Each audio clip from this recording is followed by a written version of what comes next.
Please be seated. विराज जाएंगे, please be seated.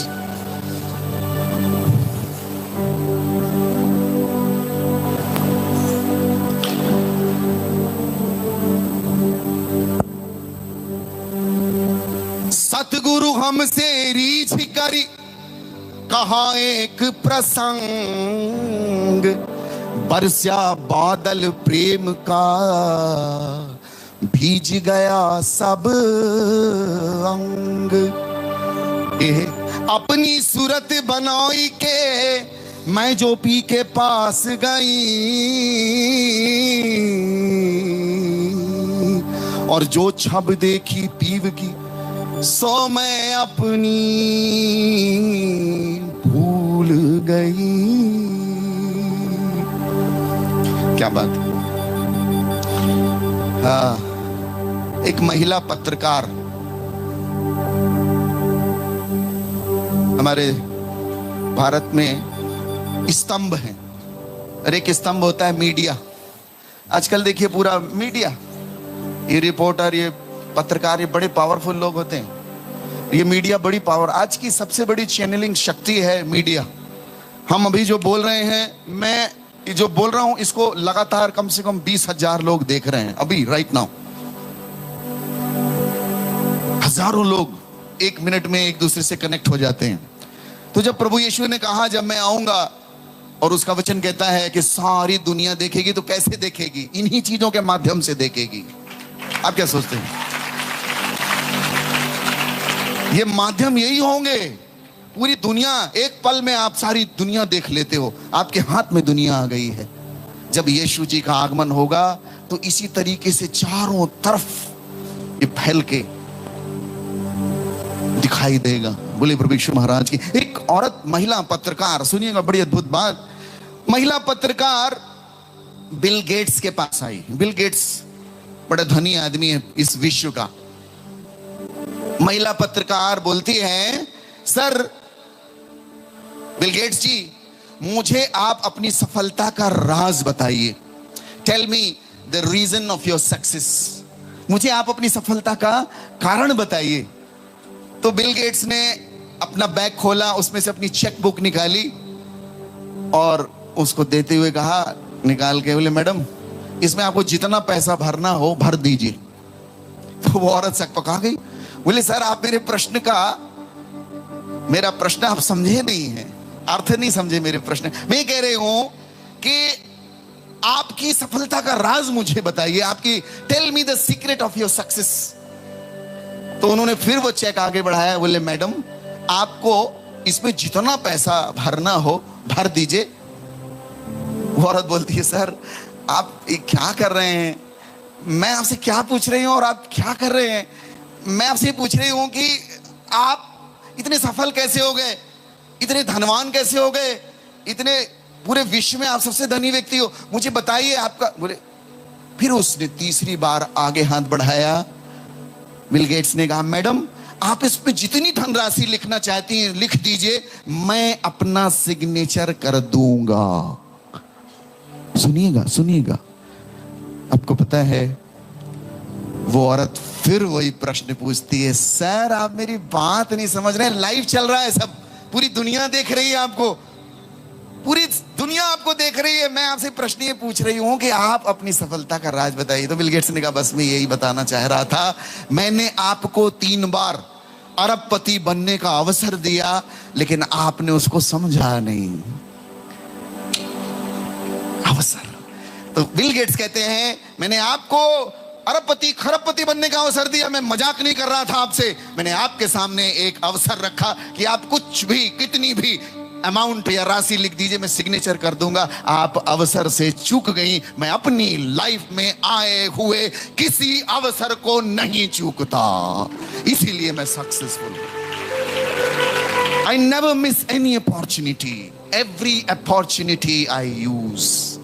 ये अवसर मिला हुआ है और ये अवसर दोबारा नहीं मिलेगा।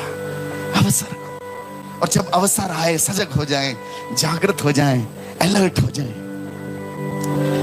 याद रखिएगा 2 बातें बहुत काम आएंगी। पूरी दुनिया आप चैनल खोल के देख लीजिए, आज पूरी दुनिया एक बात कह रही है। सारी लड़ाइयों में एक मूल सब्जेक्ट आपको दिखाई देगा, और सारे बड़े बड़े गुरु नेता एक ही चीज की बात कर रहे हैं, अधिकार अधिकार।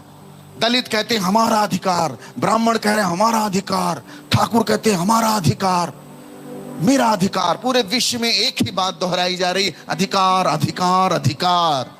लेकिन बड़े रेयर लोग हैं जो इस बात पे चर्चा करेंगे कि आपका वास्तव में कर्तव्य क्या है, रिस्पॉन्सिबिलिटी, कर्तव्य क्या है।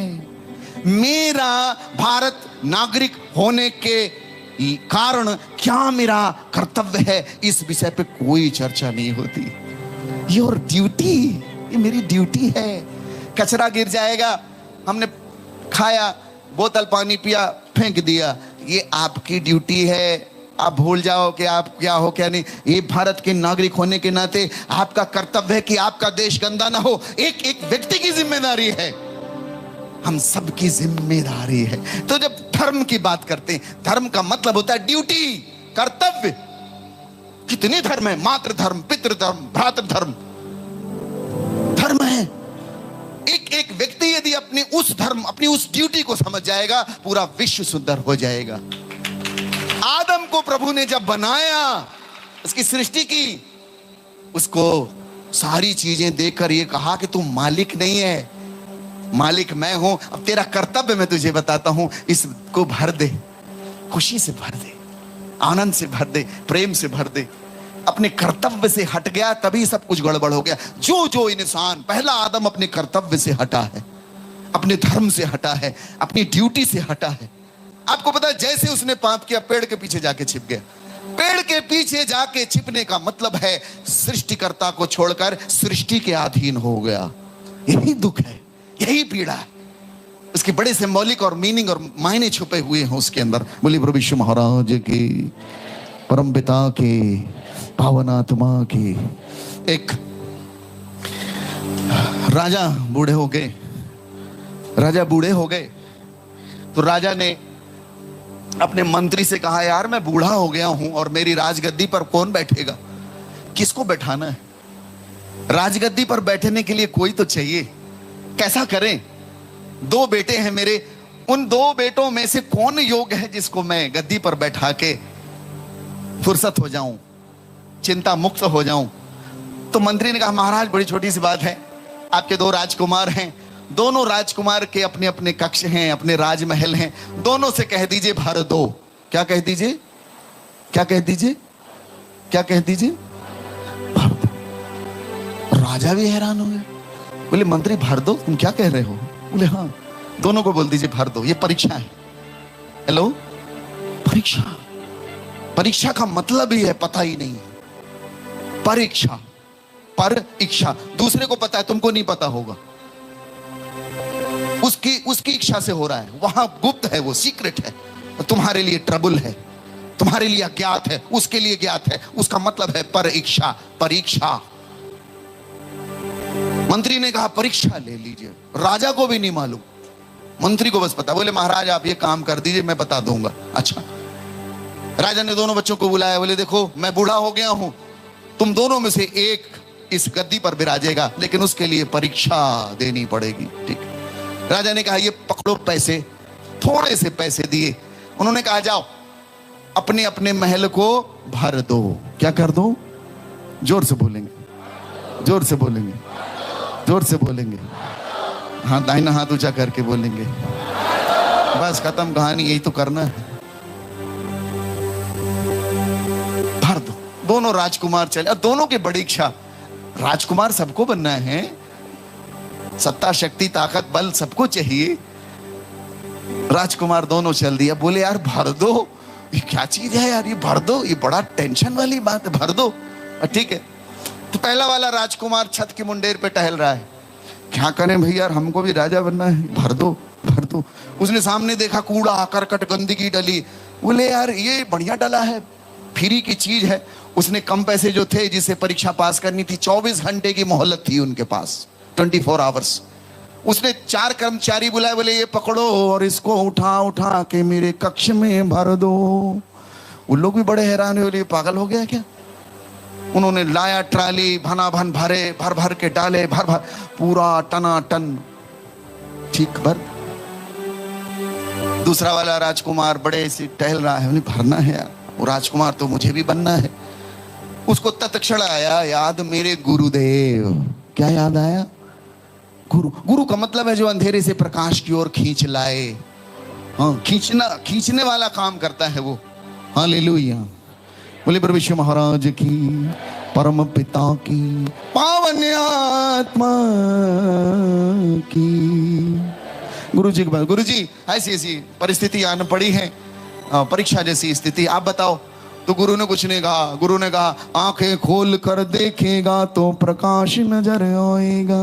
बोलिए, आंखें खोल के देखेगा तो प्रकाश नजर आएगा। किसी का नाम प्रकाश तो नहीं है रे? हो जी, हेलो, किसी का नाम प्रकाश तो नहीं है? तुम यहां वहां कहां देख रहे हो? हाँ जी, आंखें खोल कर देखेगा तो, फिर से बोलिए, आंखें खोल कर देखेगा तो, आंखें खोल कर देखेगा तो। अच्छा, शादी किसकी किसकी हो गई? हाथ उठाइए। तुम लोग को बिल्कुल नजर नहीं आता होगा।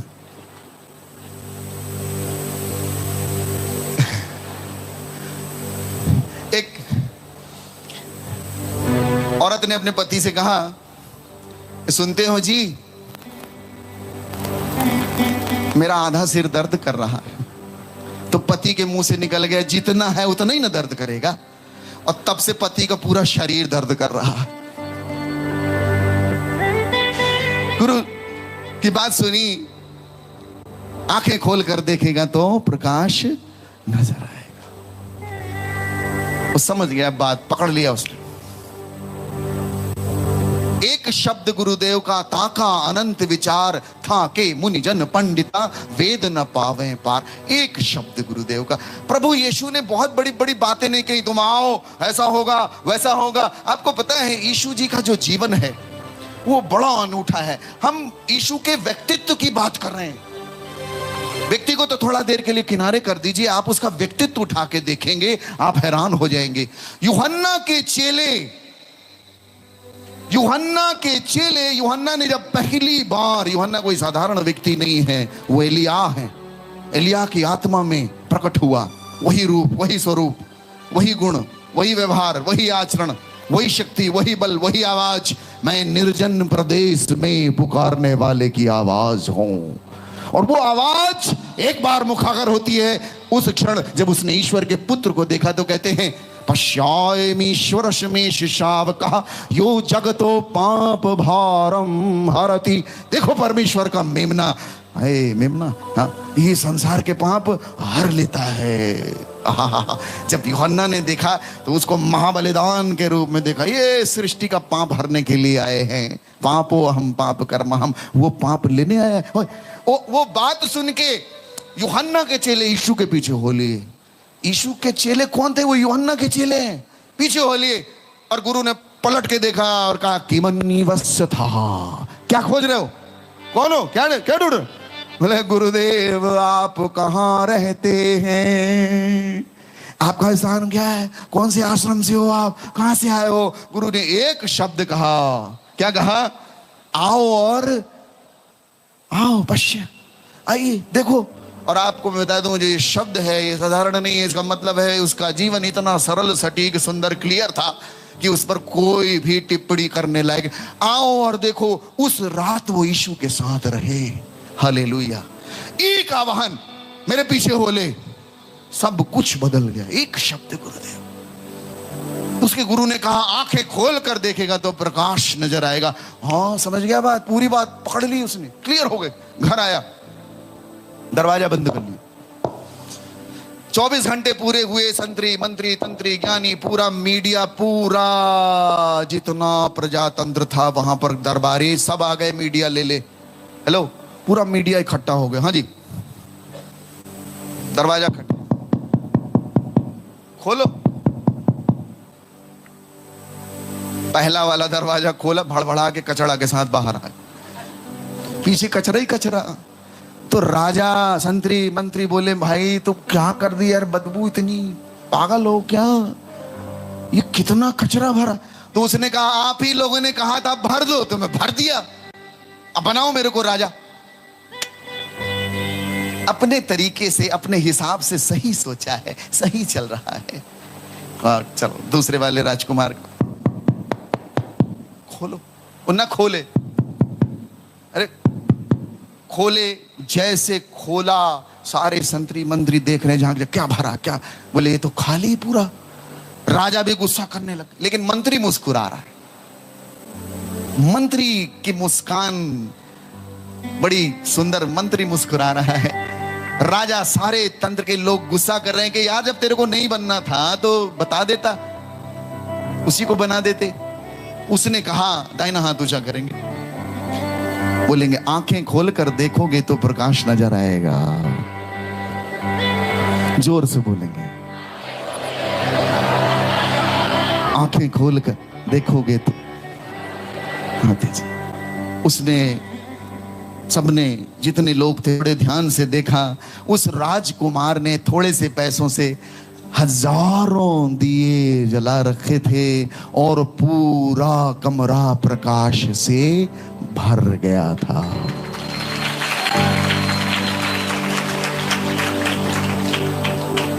केवल गुरु ही प्रकाश ला सकते हैं और कहीं कहीं कहीं भी नहीं है प्रकाश। इसलिए प्रभु यीशु ने कहा, अहम जगतो ज्योति यो मामा अनुगच्छति सा नैवांधकारे ब्रजस्यत्यपि तू जीवन रूप मालोक्यम प्राप्स्यसि। हालेलुया। बोले प्रभु यीशु महाराज की, परम पिता की, पावन आत्मा की हाले। मेरे माता पिता जी यहां बैठे हैं। मैं एक द्विवेदी ब्राह्मण हूं। हमारा कानकुब्ज है कि सरजू पारी है माता जी? देखिए सुन लीजिए। हाँ, सरजू पारी हैं। लोग सरजू पारी ब्राह्मण हैं। हमारा गोत्र वत्स है। मैं पूरी डिटेल इसलिए वहां जा रहा हूं कि आप लोगों को विश्वास हो जाए। मैंने बहुत बार YouTube में अपनी साक्षी दी, मैं आज यहां साक्षी देना चाहता हूं। बहुत से लोग देख रहे होंगे इसको। और ये साक्षी इसीलिए दे रहा हूं कि इस भारत देश को पता चले कि वास्तव में वो कर क्या रहा है। हम लोग धर्म नहीं बदले हैं, और धर्म बदलने का सब्जेक्ट और बिजनेस यीशु जी का नहीं है। वो इस बिजनेस में है ही नहीं। उसका एक ही बिजनेस है, पूरे ब्रह्मांड के लोगों के हृदय का परिवर्तन हो जाए। और क्या चाहिए, और क्या चाहिए? आपको पता है मैं जिस जगह में खड़ा हूं, ये कलिंगा स्थान कहलाता है। यहां कलिंगा नदी है। मैं उड़ीसा में हूं ना, है ना। उत्कल, सम्राट अशोक ने जब नदी को खून से सना हुआ देखा, लड़ाई झगड़ा करना सम्राट का काम है, लेकिन एक दिन नदी बाद हृदय बदल, सन्यास ले लिया। उस समय सन्यास सब कुछ छोड़ दिए, बैरागी हो, भिक्षु बन गए। हृदय परिवर्तन होता है। अंगुली मान, उंगलियां काट काट पहनता था। गौतम बुद्ध से मुलाकात हुई उसकी। गौतम बुद्ध ने मुलाकात की, तमतमाता हुआ मिला जंगल में, अब तेरे को काट दूंगा। बोले ठीक है, तो मेरी उंगली काट लेना, पहन लेना। एक काम करो, वो पेड़ से पत्ती काट के ले आओ। बोले क्या बात कर रहा, मैं तो उंगली काटता हूं। काट के तो दिखा। उसने फट से पत्ती काटी। बोले अब एक काम कर, इसको लगा दे वापस। बोले ये तो मैं नहीं कर सकता। खैर खत्म हो गया उससे, मैं अंगुली मान खत्म हो गया। अंगुली मान का हृदय परिवर्तन हुआ। जीवन का मूल सूत्र है हृदय परिवर्तन। याद रख लीजिएगा, ये सब जगह है। हमारे यहां यज्ञोपवीत होता है। यज्ञोपवीत का मतलब होता है अब तेरा हृदय परिवर्तन होगा। पंजाबियों में अमृत चखते हैं, उसका मतलब अब तेरा हृदय परिवर्तन कर। मुसलमानों में खतना होता है। हर समाज में, हर जगह आप देखिएगा कहीं ना कहीं कोई, आप बता दें छोटे बाबा जी, सागर जी महाराज कह रहे थे, कन छेदन, कान का छेदन जो होता है वो खतने का ही प्रतीक है। वो एक प्रकार का खतना ही है। एम आई राइट? यस और नो? यस। बोले प्रभु यीशु महाराज की। हर जगह हृदय परिवर्तन का आख्यान है, कहीं ना कहीं किसी रूप में उसके लिए उसकी छाया दिखती है कि हृदय बदलो। लेकिन हृदय ऐसे नहीं बदलने वाला। ये बड़ा खतरनाक चीज है। हेलो, ये बड़ी खतरनाक चीज है। एक रेडियो में प्रोग्राम था, सुनिएगा इस बात को, बड़ी बड़ी अद्भुत बात है। रेडियो प्रोग्राम अमेरिका में चल रहा था। हमारे यहाँ तो रेडियो मैं नहीं जानता, आप सुनते होंगे, लेकिन वैश्विक रूप से रेडियो चलता है, बीबीसी रेडियो होता है। रेडियो चल रहा था, एक महिला रेडियो में बोल रही है, रेडियो प्रोग्राम में कह रही है और कुछ अपनी भक्ति की बात कह रही है। वो कहती, मेरी जरूरतें हैं, मेरा अभाव है, मेरे लिए प्रार्थना कीजिएगा। रेडियो प्रोग्राम में कॉल करके एक अमेरिकन गरीब महिला ने, बूढ़ी औरत ने फोन करके कहा, मेरी जरूरतों के लिए प्रार्थना कीजिएगा, ईश्वर जरूर मुझे देंगे। ये प्रोग्राम में उसने फोन लगा के बोला। एक चर्च का व्यक्ति, आप मानेंगे नहीं, अमेरिका में सैटेनिक चर्चेज होते हैं, आप हैरान हो जाएंगे। शैतान को मानने वाले लोग हैं, ऐसे नहीं मानते, शिद्दत से उन्होंने लिखा हम शैतान के पुजारी हैं।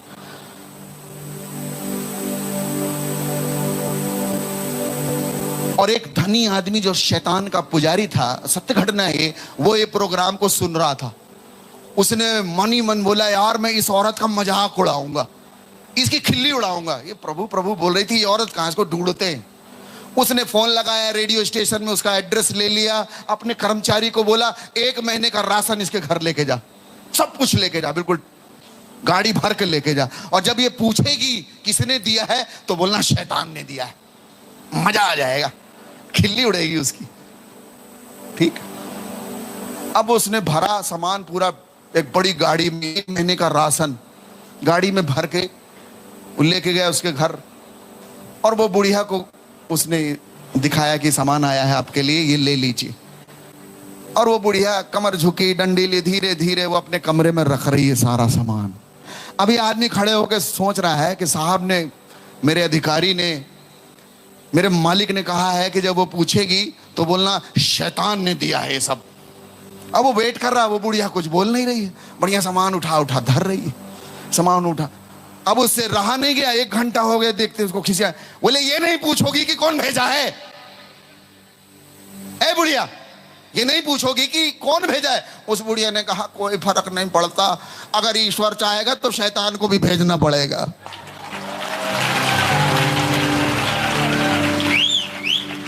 अगर ईश्वर चाहेगा तो शैतान को भी भेजना पड़ेगा। हालेलुया।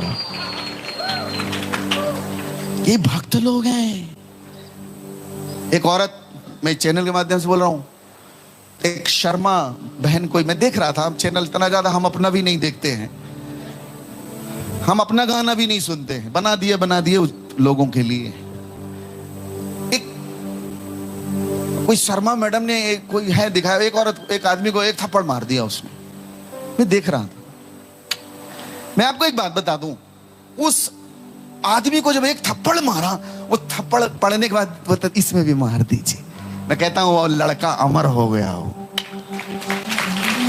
ये यीशु के चेले आपको पता है रानी मारिया के बारे में सुना आपने? भोपाल में उस नन को हत्या कर दी, उसके लोगों ने माफ कर दिया।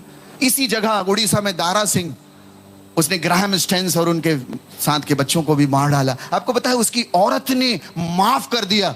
आप चैनल में देखिए, कुछ हो जाता है, मारो मारो हत्या करो। रावण कभी नहीं मरता, रावण हर साल जिंदा हो जाता है, हर साल वो खड़ा रहता।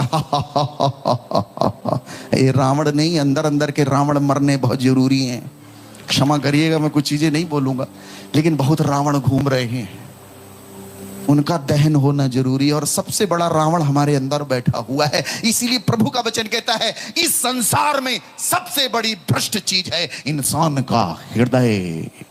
और जब वो हृदय परिवर्तन हो जाता है, तब प्रभु कहते हैं इसी हृदय से जीवन जल की सरिता फूटेंगी। आप क्या सोचते हैं जब आप क्रूस की बात करते हैं ना, क्रूस टांगते हैं हम लोग, यीशु मसीह का क्रूस है वो। आप बड़े हैरान होंगे, इस दुनिया की सबसे गंदी चीज वही है। जैसे अर्थी होती, अर्थी, मैं आपके घर के सामने अर्थी रख दूं, आप लड़ने बैठ जाओ, क्या कर रहे हो? वो अर्थी, वो गंदी चीज है, वो तुच्छ चीज है। इस सृष्टि की सबसे गंदी चीज क्रूस है। आदि काल में सबसे खराब चीज मानी जाती थी वो। उसमें वो आदमी टांगा जाता था जिसने विभत्स काम किए हों, गंदे काम किए हों, जिसने सबसे बड़ा गुनाह किया है, उसको क्रूस की सजा दी जाती थी। वो टंगा रहता था, कौए आते थे, चील आती थी, चोंच मारते थे उसको, उसकी हड्डियां तोड़ दी जाती थी, वो लहूलुहान होता था, पूरा मजाक बनता था उसका, उसको एकदम पहाड़ में ले जाके टांगते थे, जग हंसाई होती थी उसकी। वो क्रूस का चिन्ह, श्राप का चिन्ह। आपको पता है, जब जब यीशु मसीह कोई चीज का चुनाव करेंगे, सबसे नगण्य चीज का चुनाव करेंगे, इसीलिए वो प्रभु है। हेलो, याद रखिएगा, आप जब चुनाव करोगे तो आप दी बेस्ट चुनाव करोगे। आलू लेने जाते हो, हिला हिला सड़ा, टमाटर घुमा घुमा अच्छा वाला लेना। जब जीसस चुनेंगे, एकदम सड़ा हुआ चुनेंगे, एकदम गला, थर्ड क्लास का। इसीलिए वो यीशु, उसने अपने काम के लिए सबसे घृणित वस्तु का चुनाव किया, और आज वो सबसे घृणित वस्तु सबसे पावन चीज कहलाती है। इस दुनिया में 3 अरब लोग हैं जो ईसाई हैं, यीशु को मानने वाले हैं। लोग बोलते हैं, मेरी बात सुनिएगा, लोग बोलते हैं माइनॉरिटी। हेलो, सुनिएगा इस बात को। बोले यीशु के मानने वाले भारत देश में माइनॉरिटी, अल्पसंख्यक हैं, मुस्लिम अल्पसंख्यक हैं। मैं आपको एक बात बता दूं सुनने वालों, सिनारियो सिनारियो सिनारियो मतलब ऊपर चढ़ के जब देखोगे, सत्य को देखोगे। आपको मैं बता दूं, वर्ल्ड सिनारियो में सबसे ज्यादा पॉपुलेशन 2 अरब से ज्यादा यीशु के मानने वाले लोगों की है। मतलब क्रूस को मानने वाले लोगों की है। अमर कर दिया उस चिन्ह को साहब। हालेलुया, बोले प्रभु यीशु महाराज की, परम पिता की। तो सत्य शिखर पर जाके बोलेगा। आप इस बात से बिल्कुल अनभिज्ञ ना रहिएगा। मेरे माता पिताजी यहां बैठे हैं। मैं अपने पिताजी से पूछता था, पिताजी मेरे को गुरु चाहिए, मेरा गुरु कौन है? मेरे पिता साधारण आदमी नहीं है, योगाचार्य हैं वो। बचपन से पातंजलि योग सूत्र हम लोग को सिखाते थे। यम, नियम, आसन, प्राणायाम, प्रत्याहार, धारणा, ध्यान, समाधि, अष्टांग योग होता है। मैंने अपने पिताजी को 8-8 घंटे प्राणायाम करते देखता था। रविवार को छुट्टी होती थी, चीफ अकाउंटेंट ऑफिसर रहे शहडोल में, छुट्टी हो जाए, पिताजी ध्यान में बैठे हुए, तो मैं देखता था। हमारे यहाँ श्री माली की पुस्तक आती थी, एक तांत्रिक की, और हर 15 दिन महीने में आती थी। सबसे पहले मैं उठा के ले आता था। पिताजी उस पुस्तक को ढूंढते थे, कहाँ गई? तो मेरी बड़ी बहन बोलती थी, भैया पढ़ रहा है। और मैं बहुत छोटा था, मेरी बड़ी जिज्ञासा थी, गुरु कहाँ छुपा हुआ है, मुझे गुरु चाहिए। एक दिन मैंने अपने पिताजी से पूछा, तो पिताजी बोलते, मैं तेरा गुरु हूं। मेरे को मजा नहीं आया। मैंने कहा, आप मेरे गुरु नहीं हो सकते। अच्छा, पिताजी मेरे सिगरेट बहुत पीते थे। एक पनामा सिगरेट आती थी, Panama cigarette, Bristol Bristol Bristol पीते थे। देखिए, खुद ही बता। और मेरी माँ से भी कभी कभी झगड़ा करते थे। तो मैंने कहा, ये गुरु मुझे अलग चाहिए, गुरु चाहिए। मैं बड़ा छोटा था, मेरे घर में मैं सबसे छोटा हूं भाई बहन में। मेरे घर में मैं अकेला रह। अच्छा, मेरे माता पिता ने एक चीज हमें बड़ी सुंदर सिखाई। हमारे जहां गाड़ियां खड़ी होती थी, हमारा छोटा सा गैराज था, उसमें बड़े बड़े ड्रम में चावल रखे हुए थे और उसमें लोटा।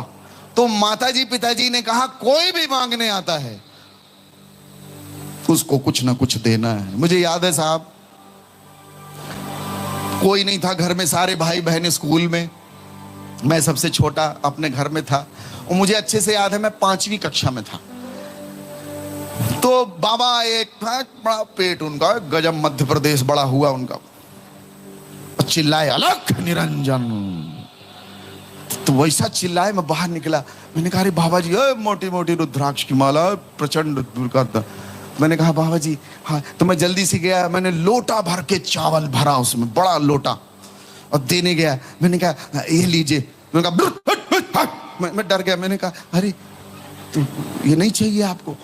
उन्होंने, दीवार ऐसे थी हमारे गेट की, और गेट की दीवार से उन्होंने ऐसे मिट्टी उठाई, ऐसे किया, मिट्टी को उन्होंने मोती बना दिया, और लिटिल मोती बन गया वो। मैंने कहा, अरे बाबा जी और कुछ दिखाओ। तो वो भड़बड़ा गया कि ये अभी मान नहीं रहा है, इतने में संतुष्ट नहीं हो रहा है। तो उसने उसको ऐसे किया, अंगूठी बन गया वो। मैंने कहा, और कुछ दिखाओ। बट दे 50 रुपए। मैंने कहा बाबा जी आपने मिट्टी से मोती बनाया, मोती से अंगूठी बनाया, अब 50 रुपए बनाओ। जब इतना ही कर लेते हो तो 50 रुपए। वो भागे अपना ढेरा ढपेरा लगा के। मैंने कहा कहां रुक रहा, बना 50 रुपए, भाग गए।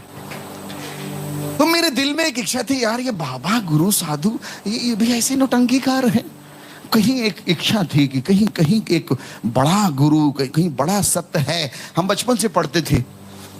मैं आपको बता दूं, बड़ी छोटी उम्र से मैंने गीता पढ़ी, बड़ी छोटी उम्र से एक एक श्लोक को। मेरे नाना नंद किशोर खंपरिया कटनी, मेरी माँ खंपरिया ब्राह्मण है। तो मेरे नाना भगवत गीता को और मेरे नाना के सानिध्य में मैं रहा। मेरे नाना भगवत गीता का 3-3 4-4 बार भगवत गीता खत्म कर देते थे, और बिना भगवत गीता खत्म किए वो भोजन नहीं करते थे।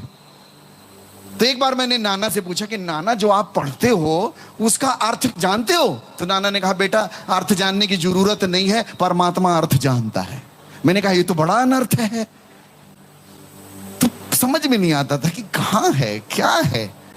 हम बचपन में श्लोक पढ़ते थे, गुरुर ब्रह्म गुरुर विष्णु गुरुर देवो महेश्वराय गुरुर साक्षात परा ब्रह्म तस्मै श्री गुरुवे नमः।